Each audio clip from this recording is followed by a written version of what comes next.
And welcome back to Mobility Matters. I'm your host, Javier Betancourt, Executive Director of the Citizens Independent Transportation Trust, or CITT.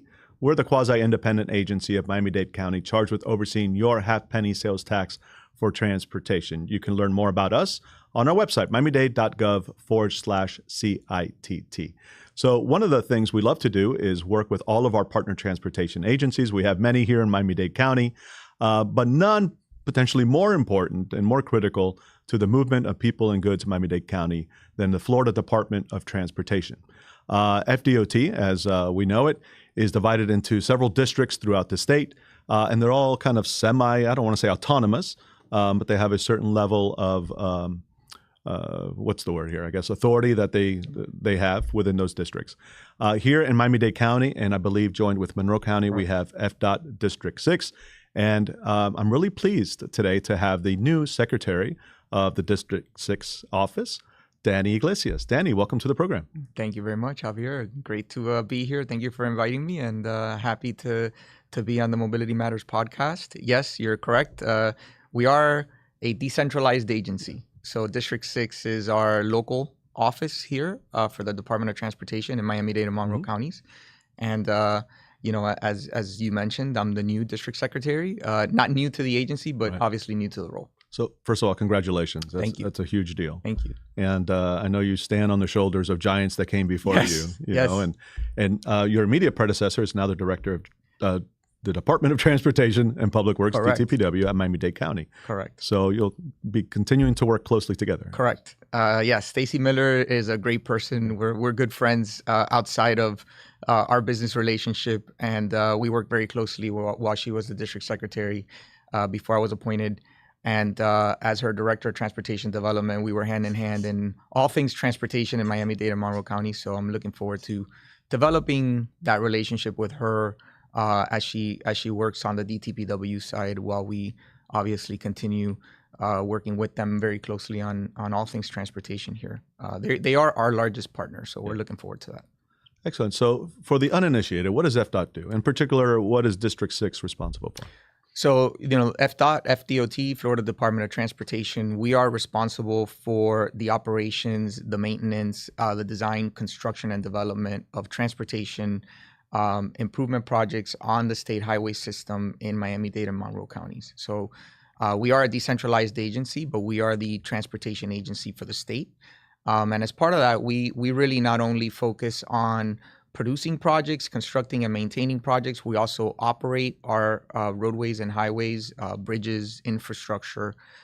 We make sure that from a traffic operations standpoint, we're coordinating with local partners like Miami-Dade County, Monroe County, and the Keys to make sure that we are coordinating projects through local venues, local avenues, working with the Transportation Planning Organization, the TPO, working with the Monroe County Commission to prioritize, understand planning needs, and then ultimately develop transportation improvements. We also work very closely on the operations side with DTPW when it comes to traffic signals and signs.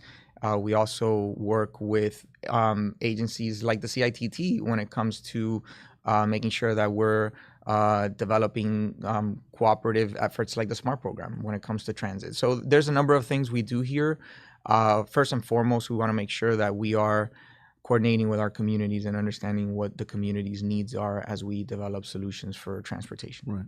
And I think people probably most associate you with the major expressways, right? So we just had GMX on a little while ago. They're responsible largely for the east-west expressways, 836, 112, Gratney, et cetera. So you're responsible, as I understand it, for I-95, Palmetto, and then you have a partner who I guess does the Turnpike. That doesn't technically fall under you, right?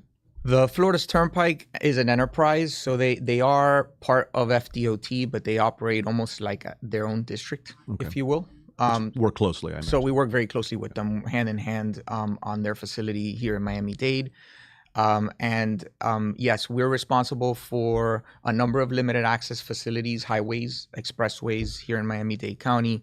Palmetto Expressway, I-95, I-75, I-395, I-195. There's a number of them. I left a few off, I apologize. There's a number of them that we are responsible for, in addition to a number of major arterial roadways. Right. Right, and that's the part I think some people may not understand, right, and may even have many more miles in terms of those Right. arterials than even the highway. So, just like, what are some of the major ones? I mean, typically the Bird Road, Coral Way, the Tamiamis of the county, right? Correct. So if you look at Miami-Dade County, and we're fortunate, let me tell you, that Miami-Dade County is quite organized when it comes to our local roadway network. It's Wow. very much a grid. Things I don't hear a lot. So Miami-Dade County is organized. It is, okay. believe me. Good. If you go to some of the areas, especially older cities in the Northeast, Yeah. you don't have quite a logical, systematic approach to the roadway network. But here we're fortunate that for the most part we do. And so, yes, the state highway system from an arterial standpoint consists of a lot of the major arterial roadways you can think of. So Flagler Street, 8th Street, we have Coral Way in some areas, not all areas, but some areas are owned and are under the authority of Miami-Dade County. Okay. Bird Road, portions of Sunset Drive, portions of Kendall. If you kind of think about some of the east-west arterials, most of those are on the state highway system. Right. North-south, again, Northwest 7th Avenue, you'll have a lot of the arterials as you move west, 27th Avenue, 57th Avenue, 87th Avenue, 107th Avenue. Those are all state highways or state roadways on our network. Excellent. So, Danny, we went straight into FDOT and actually want to learn more about you, since this is kind of your introduction to the world. I say that facetiously. People know about you already, of course. So tell me, you've been at FDOT a long time. Yes. Is this where you started your career? If not, what did you do beforehand, and how did you end up where you are? Yeah, so I've been at FDOT 19 years, Wow. but did not start my career at FDOT. Actually started my career in the private sector. I was born and raised here in Miami, so first generation Cuban American, right down the street, and my parents emigrated here, and I just started focusing on engineering really as I got to college and graduated from the University of Miami. So went right into civil engineering. Yes, that's right, go Canes. And started working for a small civil firm, to be honest. And they hired me right out of school, and I got my feet wet on a lot of things when it came to design of engineering projects. And I did a lot of things. I didn't just focus on roadways. I did a lot of water and sewer work. I did a lot of land development work, and then started focusing on roadways and worked for the city of Hialeah as part of that firm. Oh, okay. Did some work for the city of Coral Gables, city of Miami. And then, around 2007, the recession hit. And a lot of the work that was out there actually stopped. And we weren't seeing as much land development, obviously. We weren't seeing a lot of water and sewer work coming out. And some of the roadway projects were even stalling with respect to the work that the cities were putting out. So I made a conscious decision to try the public sector. And was always interested in giving back to the community. And I think from that perspective in engineering, and especially civil engineering, the public sector is where you really get, I think, that connection to how we can really impact communities. Right. And so was fortunate enough to be hired as an entry-level designer in District 6. And started my career in the public sector there, and gained a lot of experience, and was ultimately given the opportunity to move into management positions. Mm-hmm. So led groups, design groups internally at DOT, actually served as engineer of record on a lot of projects. Ultimately, after working in internal design, was given the opportunity to lead the design office as the District 6 design engineer, and did that for about 6 years. And that was a wonderful experience, because you really truly get to have your hand in everything production oriented when it comes to what we do in District 6. And then became the director of transportation development, and actually led the development side of the operation in District 6 for about 5 years. Did that through the pandemic, which was interesting. We actually had everybody go home and away from the office, and yet figure out a way to still produce plans and projects and get things done. And so that was an interesting experience for me. And then ultimately, when Stacy decided to retire from DOT and take on this new opportunity, was given the chance to lead District 6. So I'm very humbled and proud to be able to be in this role and do that for our team in District 6 and for our local community as well. It's an amazing trajectory in a very short period of time. And one of the things I have to say I admire about FDOT is that it supports professional development and career growth. It tends to hire and promote from within. I think every district secretary that I can remember was an FDOT, promotion, right? Yes, there's a culture, an inherent culture at DOT, which is amazing, where you really develop your workforce. And we are doing so many great things when it comes to doing that from a recruitment standpoint, being able to give opportunities and experiences to our teams to be ready to have them ready to step up to that next role and that next challenge is something that we've, I think, inherently always done, but are really making that a big focal point of the agency now. Mm-hmm. So you're right. I mean, you see a lot of promotion from within and a lot of our folks being promoted into positions of way more responsibility, but positions that obviously they're ready for because of just that inherent culture that we have at the agency. Yeah. Great place to work and thrive. And so I know the state has tightened its belt a little bit, but presumably you're still, hiring. If people are interested in, a career at FDOT, what should they do? They should totally reach out through our website. So southuffallroads.com will have opportunities for you to not only learn about our projects, but see what opportunities we may have when it comes to employment at FDOT. We also have a very good social media presence when it comes to our positions that we have available. We post them on X. We post them on Instagram. You'll see things with respect to some of the vacancies that we have out there. And then, of course, you can always just call us. And we have a lot of folks from our personnel offices, departments, our communications departments that are ready, willing, and able to provide you any information on any opportunities that we have for employment.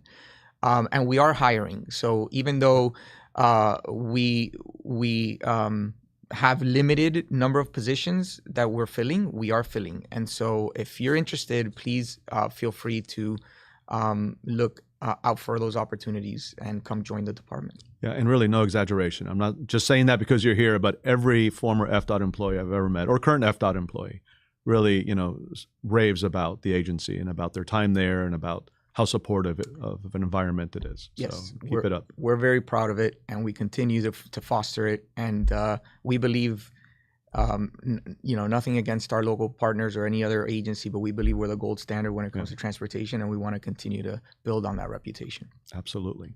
So looking back at your career at FDOT, what is maybe one or two projects that stand out that you enjoyed the most or the proudest of? That's a great question. I know it's like picking between children, several, right? But, there's several. I have to say, as engineer record, we did the reconstruction of Alton Road in Miami Beach, from 5th Street to Michigan Avenue. That was a project that I'm very proud of and worked very hard on. And our team, really put a lot of blood, sweat, and tears into that project. That was a project that could be classified as one of our first true resiliency projects in District 6.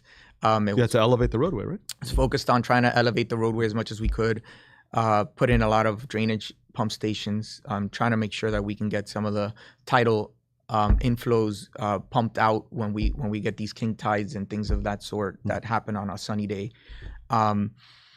That project was very challenging because it was through a business district on that corridor. It was very difficult to be able to raise the road, match properties that are right at the back of the sidewalk, be able to meet the needs of the communities, because we wanted that. We heard loud and clear that from that community that they wanted a very nice pedestrian environment, right? So wide sidewalks, landscaping, making sure that they felt comfortable walking their dogs and going out and walking with their children and being able to just go to these places of destination that are all along that corridor. Lincoln Road is there, and we have all these businesses that have a lot of pedestrian traffic. And so we did a great job, I think, in trying to make that roadway as complete as possible, and at the same time trying to make it resilient. And so I'm very proud of that project. That was a project that we worked very closely with the community on as we developed the design, and even more so when we were building it. Excellent. I'm So sure that's it's a one. model for others now around the nation. I We think really it- are ground zero. Yeah, I think it spurred, right? It spurred the discussion on how we can engage with the communities to be able to listen to their needs, and then ultimately make sure we have a project that fits the fabric of the community it surrounds. Excellent. So now looking forward to either current projects or future projects. So there's a lot going on. There is. And maybe we can touch on a couple. You have the Golden Glades interchange. You have the 836, I-395, I-95 Yes. North project.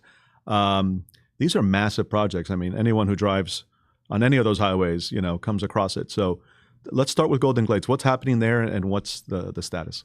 So the Golden Glades interchange is a project that's a long time coming. That is one of, if not the busiest regional interchange in the state of Florida. And it's the largest conventionally delivered project in the history of the state. So what that means is it was designed completely to 100% before we put the contract out for construction. And it's a $908 million project. And it is moving along quite well. We have a great contractor with us and a great CEI inspector team with us that is working on making sure that we can complete that project as quickly as possible. And it's going to create a lot of movements that, quite frankly, are necessary and don't exist. So if you've ever driven through that interchange and you've tried to go from the Palmetto Expressway going east onto I-95 going north, Yep. Bane of my existence. Yes. that it is quite a circuitous route Yeah. to get around that area and get onto I-95. And this project will fix that. This project will build a direct connection flyover bridge that will connect Palmetto going eastbound to 95 going northbound without you having to get off onto State Road 9, State Road 7 and get back on. So that is one main improvement that is going to be included in this project. There's a number of other improvements. We're adding another lane to a pinch point on the express lanes there through that interchange that will facilitate the express lanes mobility through that interchange. We're doing a lot of work in partnership with the Turnpike to improve and add capacity to what we call the Turnpike Spur, which is the portion of the Turnpike that connects into that interchange going north and south. I-95 obviously will have improvements. And then we're also working with the communities adjacent to that project to improve Northwest 6th Avenue, which is the what I'd call the parallel frontage road there in that neighborhood that will improve some of the infrastructure there. We're doing the same thing on the west side of I-95. So there's a number of things that are being incorporated. It's like 10 projects in one. Yes, you're not too far off. Yeah. We actually had about 10 projects that were programmed and ultimately delivered as one package. Okay. When is the entirety of it supposed to be completed? We are, so the contract time is slated to finish the project in 2030 or 2031. Okay. But we think we're going to finish ahead of that. We like I said, everything is moving very aggressively, and our contractor is doing a great job in making sure that things are moving. So we don't foresee us having an issue trying to meet that schedule at all. And so we're just looking forward to continuing to progress out there. Excellent. So an equally large, equally complex project is 836, I-395, and I-95 in that area. Tell us about that project, including this spider that is coming out of the ground in downtown Miami. The fountain. Yes. We are very proud of that project. That project, so I'll tell you, as an engineer, that is the most complex engineering project I've ever come across. And something that I think, the city of Miami, Miami-Dade County is going to be ultimately very proud to highlight when it's all said and done. It does have a signature bridge, which is based on a fountain design and concept. And that's why you see all these arches representing streams of water coming out of a central pier, if you will. And it also has a lot of operational improvements, which actually don't get talked about as much because of the beauty of the signature bridge and the that was the original point of the project, right? But there's a lot of operational capacity improvements associated with that project. I-395 obviously is being reconstructed. There's going to be capacity added to the interstate. We're partnering with GMX on the State Road 836 portion of the project, which will have a double-decker second level or third level actually set of lanes that will carry you right through from the western end of 836 on 17th Avenue onto MacArthur Causeway. So it allows you to bypass all of the access points and interchange points that create some of that friction with the medical district going into downtown Miami. What I call the spaghetti bowl. Right. And you can just get right onto MacArthur Causeway. And so for traffic going east and west into Miami Beach is going to be an amazing operational improvement. We're going to be improving the clearances and the environment underneath the highway as well, which is a big component of that project. The bridges are going to be much higher than the ones that were there prior to the project, which will allow a lot of natural light, will be lighter on the land underneath, and will ultimately include a lot of pedestrian amenities that we're working on underneath the highway itself. What I think is unofficially called the underdeck, but I believe now has an official name, the Graham Greenway? Yes, I think that's what the city of Miami is intending to name it. So city of Miami is handling the improvements under the highway, right? Well, we're partnering with the city to develop really the plan of improvements that are going to go underneath the road, the highway. But we're going to end up constructing what we're calling the underdeck unofficially underneath the road as part of the project. So there's a number of different things that are being looked at as part of the program of improvements that are going to be down there. But we're working with them to be able to include as much of that as part of the project as possible. And I have to give FDOT credit because this is above and beyond what you would typically do, both the signature bridge element, which is really just largely aesthetic, although it may have some structural components. Yes, it does. And then the greenway and the underdeck underneath, right?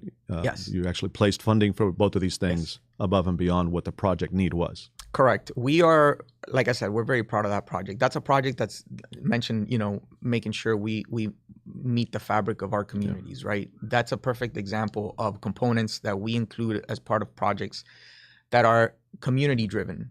That signature bridge is going to change the skyline in Miami forever. And when you see postcards and pictures and things on TV, cuts of the skyline of Miami, you're going to see those beautiful arches lit up, and you're going to see that bridge being a central part of that. That's going to be our iconic landmark. We really don't have one. Let's be honest. We don't have an Eiffel Tower or Statue of Liberty. That's right. When people think Miami, I think they think of that beautiful shot of Ocean Drive with all the pastel colors. But in terms of a landmark, this will be it. Yeah, we're a world-class city, right? And so I think you need landmarks like this, infrastructure landmarks like this, to really highlight that. And so I think that's what this bridge is going to be. And as far as the underdeck goes, that's a way for us to connect communities and incorporate that with our infrastructure projects, right? I mean, that's going to be a beautiful area. It's going to be an area that you'll feel comfortable walking in and really re-engaging with. That community, the downtown area, making sure that, the amenities that are being planned down there become points of interest. Right. And so that's going to be a critical fabric, I think, of the community as well as part of that project. So we're very proud of all of that. Yeah, it'll connect, for instance, the Arch Center on one side of the highway with museums and Museum Park on the other, and create kind of one seamless arts and culture district, which is great. With all the points of interest on the south side and as you mentioned, all the cultural points of interest on the north side, this will kind of be that avenue that connects it all. Perfect. So let's shift gears now and talk about transit. So FDOT, of course, is very well known for highways and roadways, but you've also increasingly become involved in and supportive of advancing rapid transit and transit in general. So we've spoken at length on this program about the SMART program, the Strategic Miami Area Rapid Transit Program. Which is promoting 6 rapid transit corridors across the county. FDOT, people may not know, is charged with developing 3 of them. Yes. Because, they probably fall along one of your major highways or corridors. Yes. So those 3, as I recall, are the North Corridor, Northeast Corridor. Northeast is not ours. No, I got it wrong then. I'm sorry. North Corridor, we have the Flagler Corridor. And the Kendall Corridor. Yes. However, you've also invested state dollars in some of the other corridors. Correct. So let's start there. South Corridor. Yes. That is being managed by DTBW, but it runs along South Dixie Highway, which is a state road. And so you obviously have a big interest there. And the state ponied up a third of the cost. Yes. Right? So so I'll kind of pull back a little bit. So since 2016, we've been a partner on the SMART program. As you said, we've taken the lead on 3 corridors, and then we're working with DTPW, with Miami-Dade County, on the others. South Corridor is one that we're very eager and proud to be a partner on.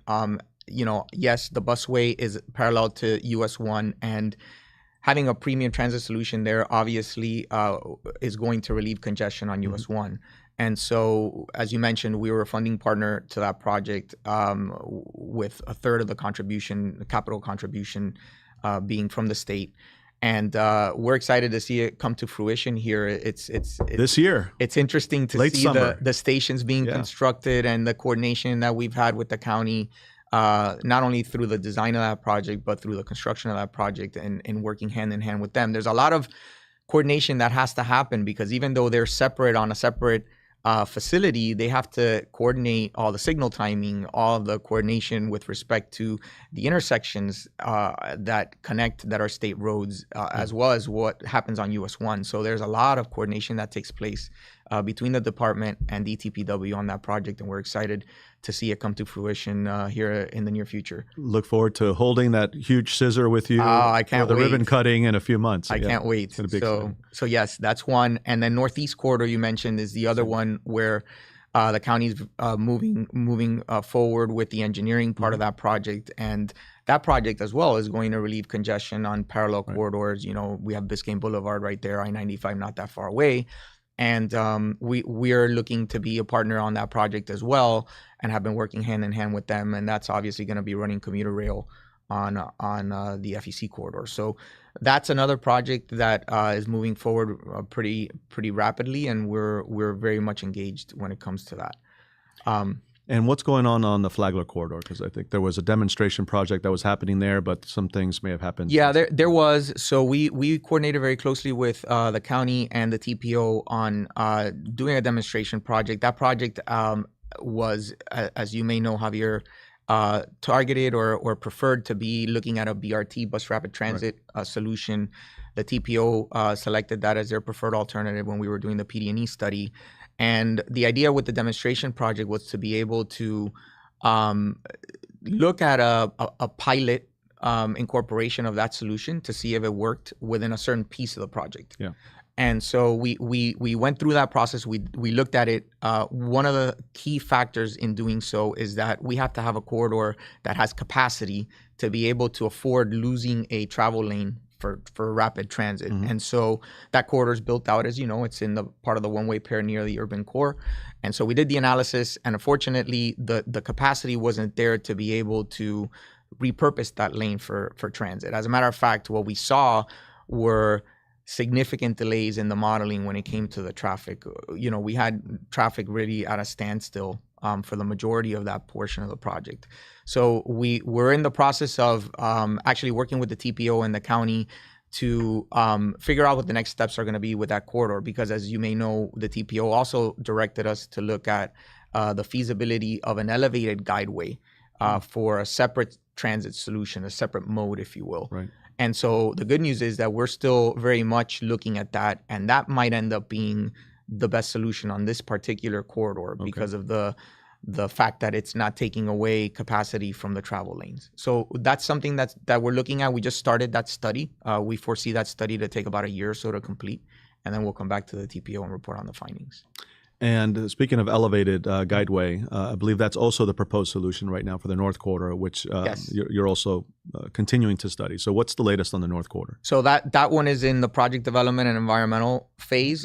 We picked that study back up at the direction of the TPO, and that study is looking to expand Metro Rail. So it's actually going to be a heavy rail expansion project along 27th Avenue. So that is looking at an elevated guideway, a separated facility. We have been doing a lot of work to try to optimize the alignment of that guideway because, again, it's a built-out corridor with businesses and residences right at the back of the sidewalk within public right-of-way or at the public right-of-way. And so we are looking at a way to minimize right-of-way impacts to be able to accommodate that project while at the same time trying to still keep the capacity that's on that corridor. So a lot of it has to do with, hey, what can we do in the median? How can we accomplish putting some of that some of those structural components in that median while minimizing the impacts to the roadway itself and minimizing right-of-way acquisition. So our team is looking at that. We have been coordinating very closely with DTPW on that. As a matter of fact, we had a workshop not too long ago, maybe a couple of weeks ago, to be able to discuss some of the optimizations that we've developed with respect to that study. And we look forward to actually refining that now in the next steps of that study to be able to ultimately have a project that we can move into design. Excellent. So unfortunately, I know we've only scratched the surface of everything you're doing currently, much less in the future. But we are running out of time. But I want to leave you with the last word. So you're new secretary for the district. I'm sure you're coming in with, a lot of passion and ideas for what you want to achieve and the legacy you want to leave behind. So you have the last word. What do you hope to accomplish as district secretary? A great question. And I've been thinking a lot about that since I took on the role. And for me, in Miami-Dade County especially, right, we've got to be bold and we've got to be innovative and we've got to come up with transportation solutions that are feasible but that move the needle quickly. And I don't think any one agency can do that. I think that requires partnership and collaboration and leverage of all of our collective infrastructure to do so. And so I think from my perspective in this role, my charge, my objective, my goal is to really foster those relationships, not only with our partners, with our local agencies, with our federal agencies, but with our communities to make sure that collectively we are delivering transportation solutions that move that needle. We have to be bold and we have to be innovative and we have to be creative because we are built out. And we have, as everybody knows, a lot of congestion. And so how do we do that? How do we, in this bucket of solutions, come up with the right mix to be able to move that needle and move that needle quickly? That is the challenge. And I think it takes the collective to be able to do that and do it well. Takes a village, as they say. It takes a village. Absolutely. Well, Danny, listen, thank you for appearing on the program. Thank you for everything you do. I wish you great luck and success. You have a lot of challenges ahead of you, but I can tell you that the CITT is here to be a partner. So anything we can do to assist, we appreciate it. Please count on us. Thank you very much. And thanks for having me. No, anytime. Please come on back. I know, as I said, we only scratched the surface. There's a lot more we could talk about. So folks, that's unfortunately all the time we have here on Mobility Matters, but you can catch us here every other week, every other Thursday from 9:30 to 10:30. We have some wonderful guests on the horizon. Please stay tuned. And we do want to thank our partners in this endeavor, Miami's community newspapers, for producing the program, for hosting us in this lovely studio. And please continue to stay tuned to our podcast. Until next time.